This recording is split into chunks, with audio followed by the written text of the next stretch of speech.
So we've recently been getting a few questions in regards to our pallet fence. Unfortunately, I built this fence prior to us starting our YouTube channel, which is unfortunate because it would have made for a good video. But just a bit of a rundown on where we got the pallets, how much they cost, how they're secured, and just a bit of a rundown on the design. We have a little Amish grocery store nearby, and they had the blue Shep pallets, and they were selling those for $2 each, which is a pretty good buy really. I ended up using 66 pallets all up, so the area that it spans is quite big out the side of the house. It's about 16 pallets wide by about 16 deep, and a couple of gates are used as well. But so how these pallets are actually secured together, I dug a trench and it went down as deep as probably one pallet board once it's turned on its side, and butted the pallets up together and attached them at the top with these metal cleats, and then down below took half a pallet board, cut a spike in one end, and just drove that into the ground at the joint of each pallet, and then secured them together, screwed that stake on both sides of the pallets, so that secured that at the base as well as the cleats at the top, and makes for a pretty sturdy fence. So that's how we secured them, and did that on each joint as each pallet was butted up against each other. They had the cleat and the stake, and that was done either side of the pallet as well, on the inside as well. So that's how we secured them.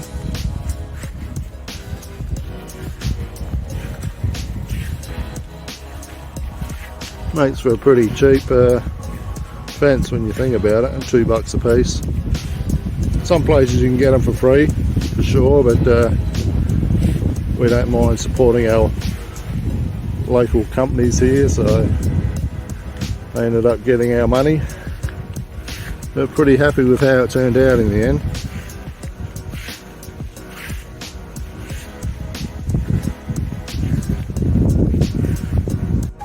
This is a view from inside the fence line.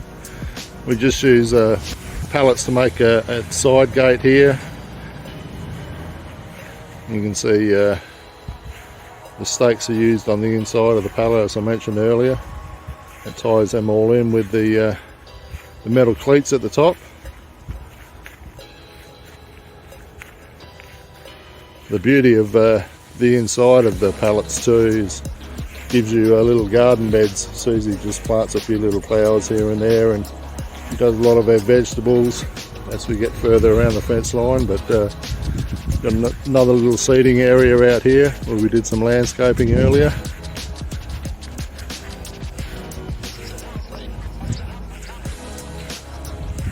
But it's handy too now that we got the two dogs, so this gives them a good yard to run around in. It's nice and secure, and yeah, gives us a place where we can do some gardening as well. And Susie's squash she's got going here, and zucchini.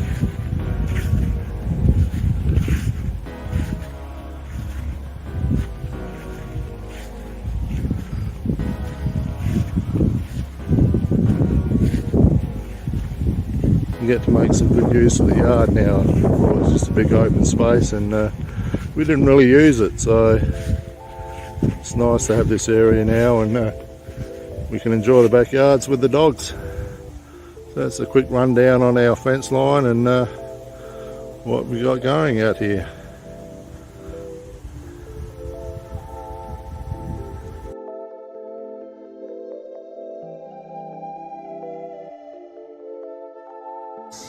G'day and welcome back to Kennel's Corner. Today I'm looking at building a little dog kennel for our little Luna. She's a little beagle. We recently fostered her a few weeks ago, and she turned out to be such a little cutie and such a nice natured dog that we decided to adopt her. So today I'm going to head into the shed and build her a little kennel. So we'll see how that goes.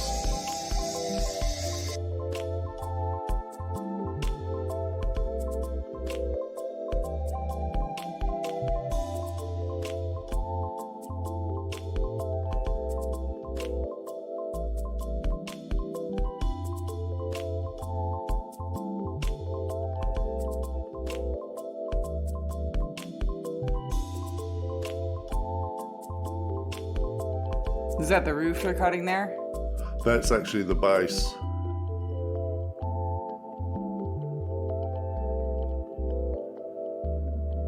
And I was looking around for 2x4s to put the framework up, and I thought, well, I had all these spare pallet boards laying around, so...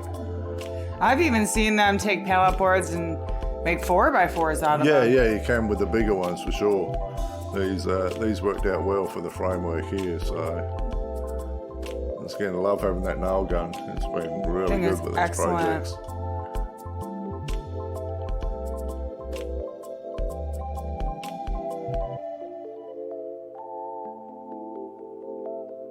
Just making sure I didn't saw through any nails in these boards. Had to check every one, chop the ends off. And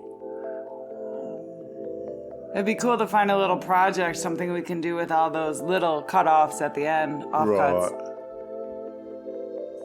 We have so many Rubbermaids of offcuts now. Yeah.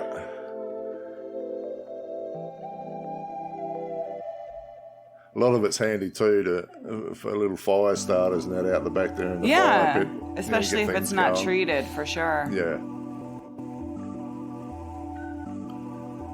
Yeah, really, there's our kindling. Right.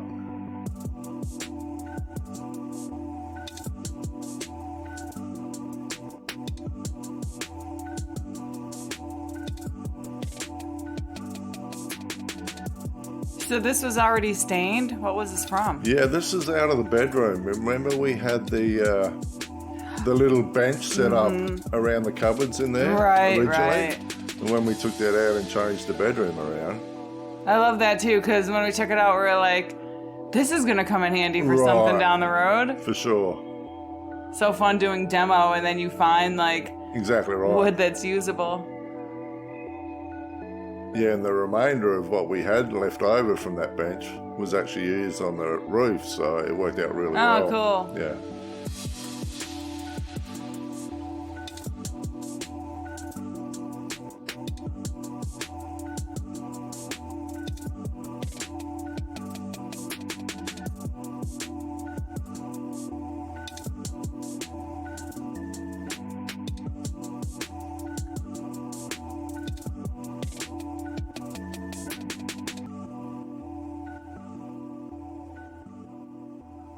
Bit of overkill on the screws, but I prefer to be it that way than the other. I think when people build for themselves, it's pretty common that they overbuild everything. Right. But I agree with you. I would much rather have it be overbuilt than underbuilt. Yeah.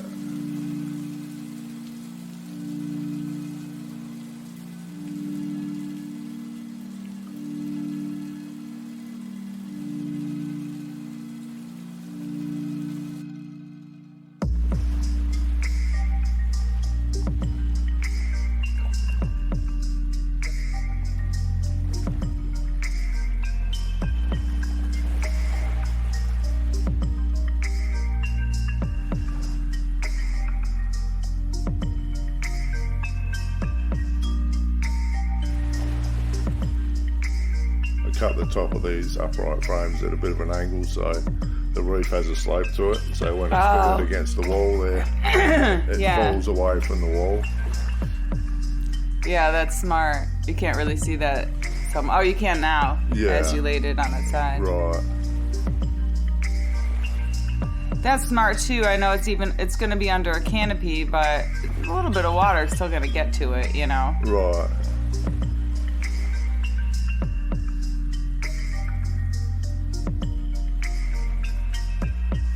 you were saying this is where it's really nice having those 3-inch screws Yeah, too. for sure. I mean, that thing's not going anywhere. Right.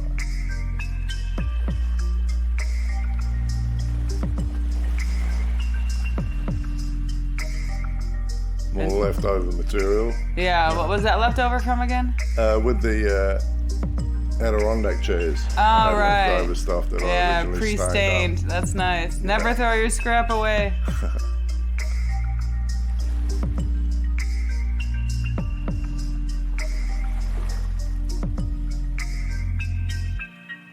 It's kind of fun Frankensteining projects with just stuff Yeah. you have left over in the shed, you know. Right. And this is not pallet board. These are 2x4s that we bought locally off Marketplace from somebody. 1x6. Oh, 1x6s? Yeah. That, oh yeah, right. That somebody was selling. There's a local woodworker, and she had a lot of stuff left over. Scrap. This was her scrap. We got a great deal on it, but you know, Marketplace is a great place to find wood, scrap wood, pallet wood, actual pallets that you can break down. Right.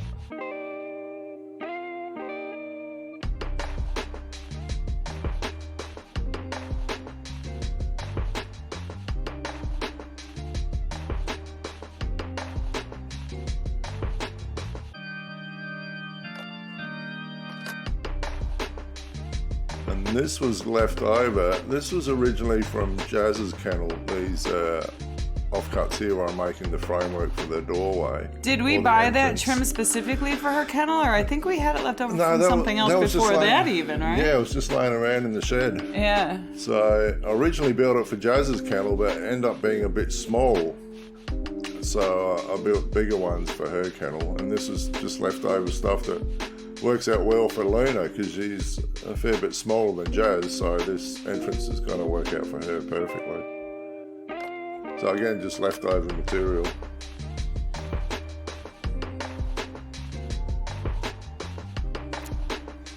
So in the end, with all the wood you used and scrap and what we've bought, how much money would you say this kennel probably cost you to build?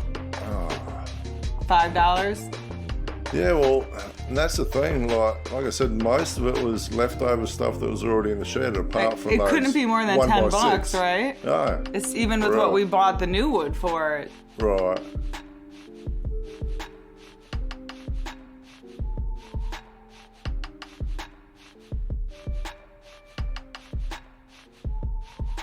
That'd be a great thing to make and bring like to a farmer's market. Just specialize in dog kennels, you know? Yeah.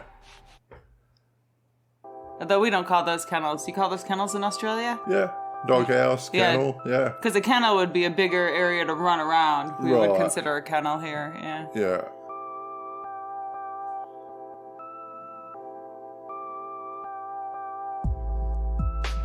There she is.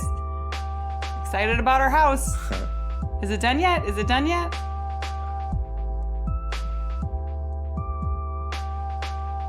She really just loves hanging out with you, no matter where you are. She has no idea you're building her kennel. Doesn't matter which room you're in, she likes to hang out and come in and visit you. No, she's so sweet. I'm so glad we rescued her.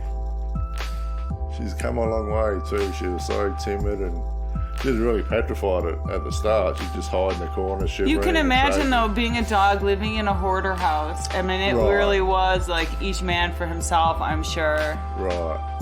And she had, I think, six other dogs with her in there. Yeah. No, she's come a long way, that's for sure. She's a little cutie.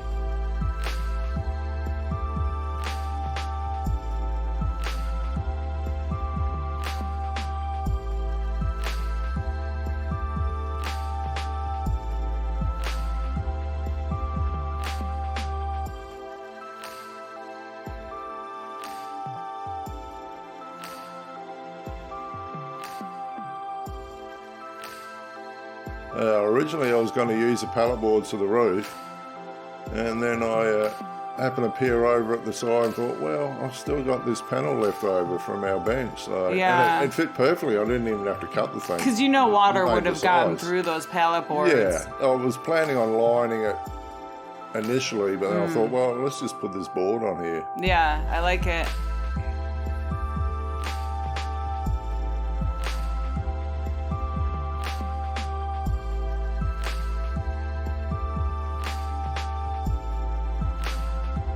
That sanding disc is awesome too. Right. We kept trying to figure out how to sand the pallet boards, and we got the disc sander, we had a belt sander, and we had the grinding wheel. Finally figured it out. It's just the sanding wheel on the disc grinder. That's the trick. Right.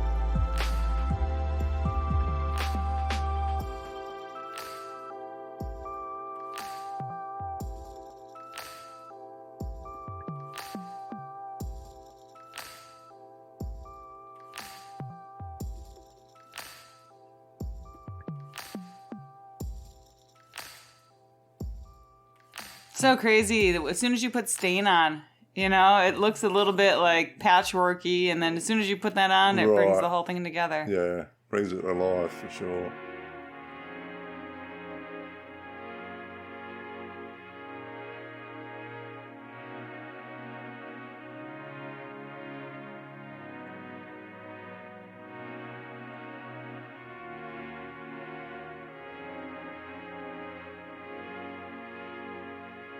And of course, the bench top was red mahogany as well, so it all tied. Everything's always red mahogany. That's the thing when you find a stain you like, stain everything that color, because then you know you're always going to match. Right.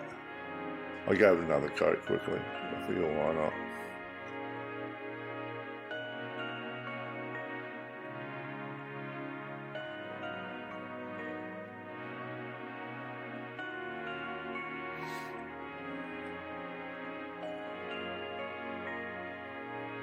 Ta-da!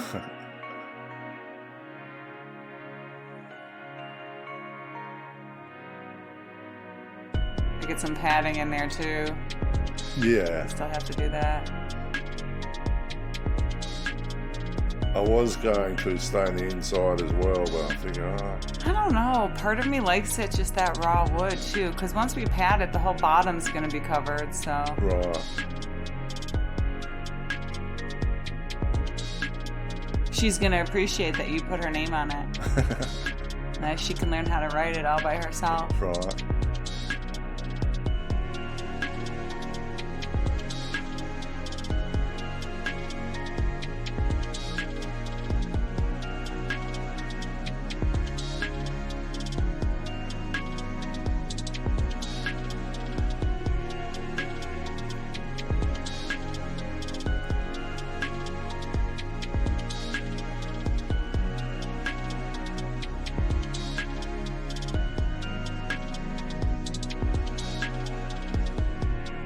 She's actually getting special treatment compared to Jazz. Jazz had to actually use her kennel before we put her name on it. I know. She took forever I hope to Jazz go in doesn't there. feel envious. Right.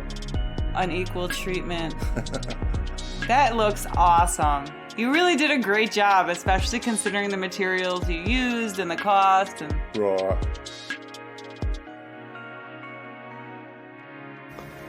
So here's the finished product. Luna's just checking it out at the moment. So it's their little home there, tailor-made for that corner, and they can look out and chat with each other. There's Jazz's little home. So